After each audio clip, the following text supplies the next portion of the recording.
Nicholas Shaban is addicted to glue.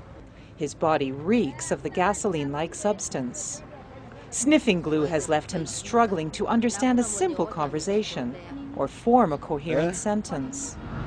I want to stop.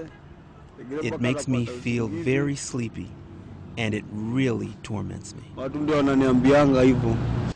Nicholas Shaban lives on the streets of Nairobi, along with tens of thousands of other children and youths. The government estimates there are 50,000 street children in Nairobi and 300,000 in the country at large.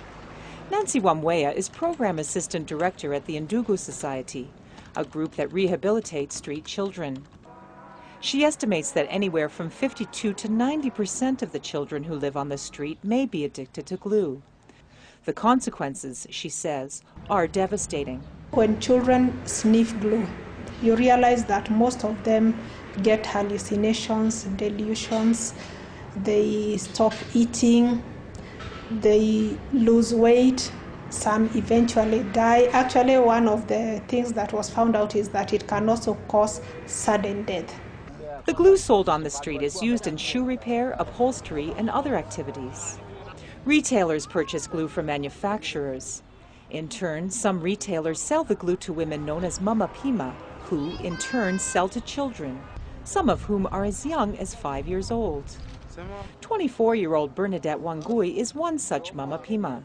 She sells glue to an average of 30 children a day. The mother of two, who herself lives on the streets, sells the glue for 10 shillings, or about 7 US cents a hit. Wangui says she knows that the glue makes the children, in her words, go mad.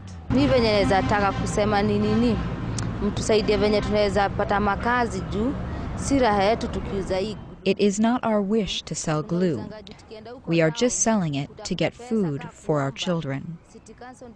We would like some help.